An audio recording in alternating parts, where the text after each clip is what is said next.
Do you freeze under pressure or make decisions like a leader? Decision making under pressure is what separates ordinary people from leaders.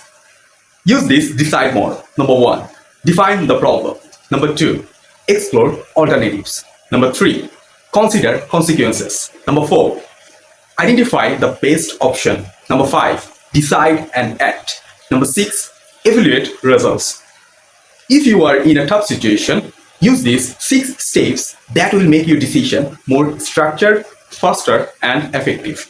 Research shows structured decision makers do well 35% better if they follow these 6 steps. So now comment one decision you handled poorly and how you would follow this decide model to improve it. Thank you.